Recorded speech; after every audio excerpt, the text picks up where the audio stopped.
Namun tiba-tiba makanannya berubah menjadi cacing dan belatung. Anto begitu lahap memakannya.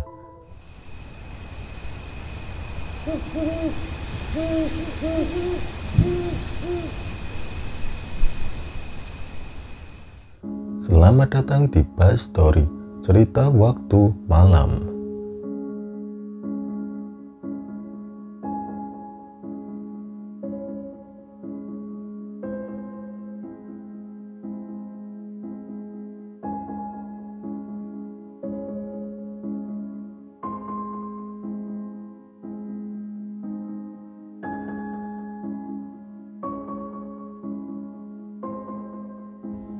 Awal 2015, Yosep pernah mengantar Anto, temannya, ke selatan Pulau Jawa.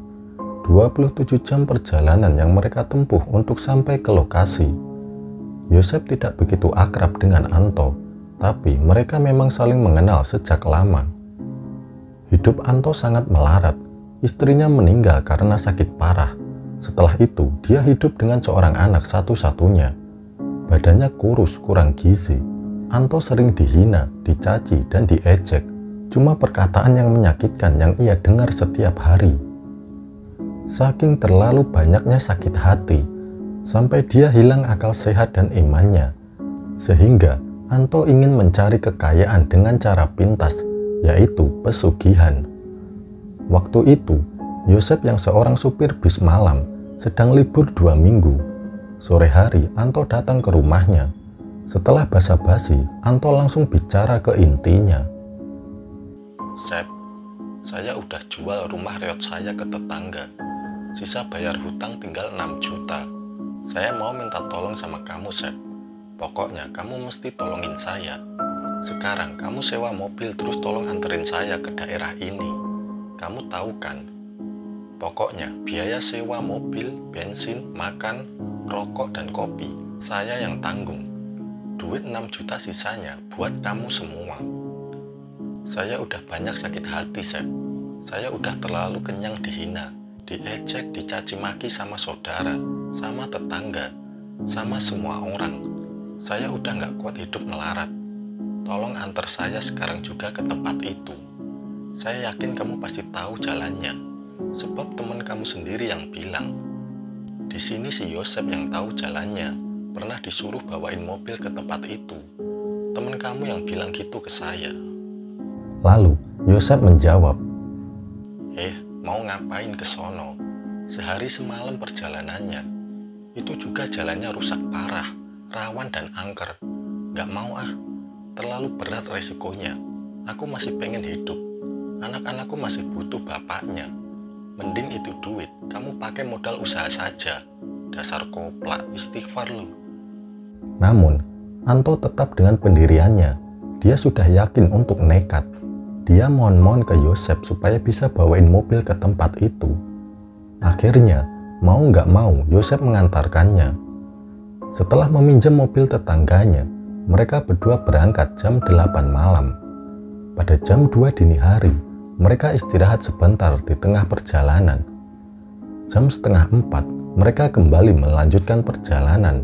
Dan akhirnya mereka sampai ke tempat tujuan jam 11 siang. Setelah berjalan kaki masuk ke hutan sekitar 1 jam, tibalah mereka di sebuah rumah panggung yang dari kejauhan sudah tercium bau kemenyan. Di rumah panggung itu, Yosep duduk rebahan di kursi bambu sambil merokok. Orang yang punya rumah itu tidak pernah menegur dan menyapa Yosep.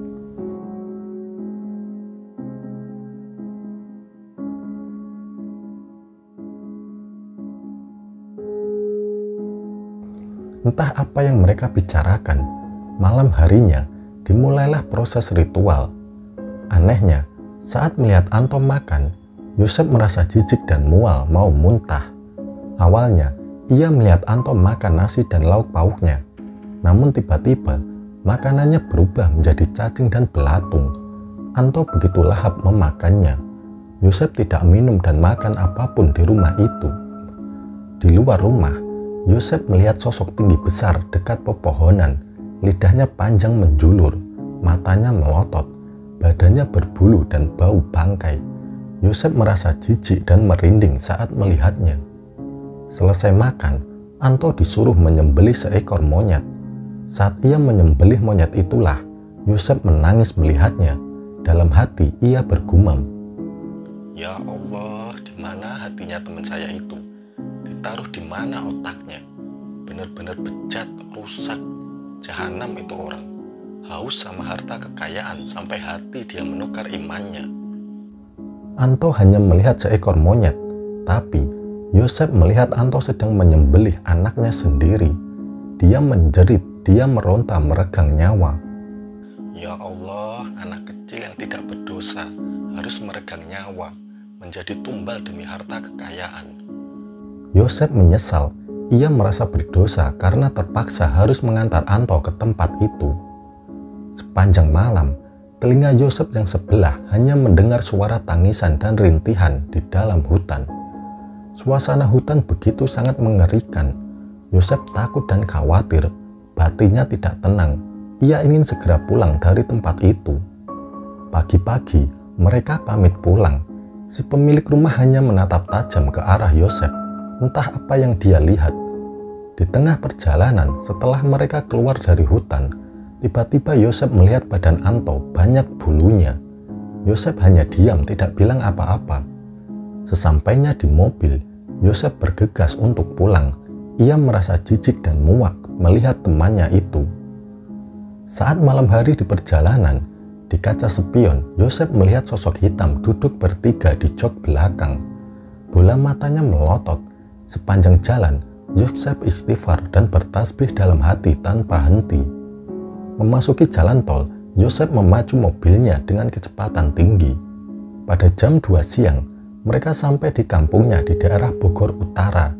Di rumah saudaranya, tempat Anto menitipkan anak semata wayangnya. Terlihat ramai banyak tetangga berkumpul di sana. Saat Yosef masuk ke dalam, ia melihat anaknya Anto sudah meninggal. Kata mereka, anaknya meninggal mendadak. Yosef tidak kaget karena ia tahu penyebabnya. Anto berlari menggendong anaknya sambil menangis. Melihat Anto menangis, Yosef semakin benci sama dia. Dalam hatinya, "Dasar iblis, yang kamu gendong itu monyet, bukan anakmu." Tanpa basa-basi, tanpa pamit, Yosef langsung pulang. Sosok hitam di belakang mobil pun entah kemana. Dan sampai sekarang, Yosef tidak pernah lagi mendengar kabarnya Anto. Mungkin dia sudah mati atau sedang menikmati kekayaannya.